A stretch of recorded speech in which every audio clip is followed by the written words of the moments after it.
જોયો. તેણે તે વેલાના પાંદડા ખાધા. તેને પાંદડા ખૂબ જ સ્વાદિષ્ટ અને રસદાર લાગ્યા. તેણે ઘરાઈને પાંદડા ખાધા અને પછી પાછું ઘરે જવા લાગ્યું. નદી કિનારે એક રાફડો હતો. ઘણી બધી કીડીઓ તેને પોતાનું ઘર બનાવી લીધું હતું. ત્યાં એક કબૂતર રોજ નદીનું પાણી પીવા આવતું હતું. કીડીઓ અને કબૂતરની દોસ્તી થઈ ગઈ. તે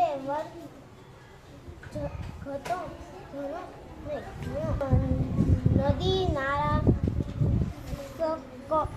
ચકચકાઈ ગયા હતા.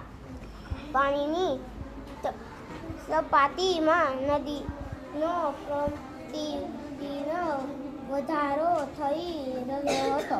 જો વરસાદ બંધ ન રહે તો કીડીઓના દરમાં તે ખતરો ઊભો થઈ શકે તેમ હતો.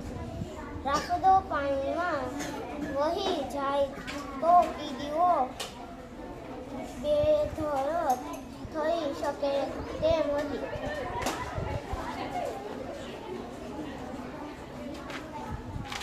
રોજની જેમ જ કબૂતર નદી કિનારે પાણી પીવા આવ્યું.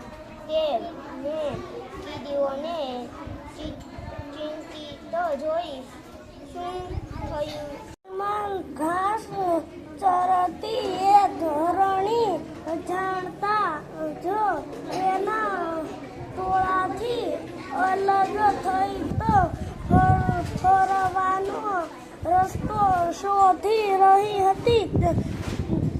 ત્યારે અચાનક એક ભૂખ્ય વાઘે તેને જોઈ વાત તેના પર ત્રાટવાનું હતું. હરણીએ ઘર પર વહેલા તેના બચ્ચાની યાદ આવી.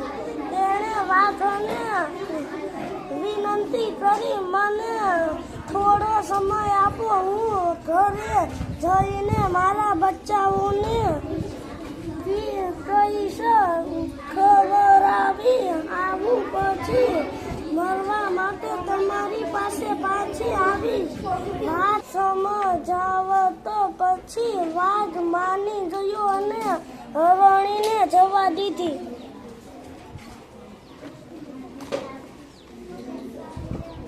પ્રમાણિત હરણી ઘરે ગઈ, બચ્ચાઓને ખવડાવ્યું. આંસુ ભરી આંખે તેમને વિદાય આપી. બચ્ચા નામનો એક ખેડૂત રહેતો હતો. ખૂબ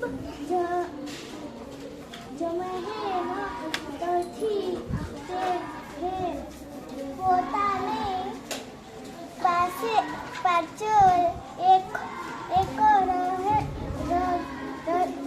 રજનીમાં સારો પાક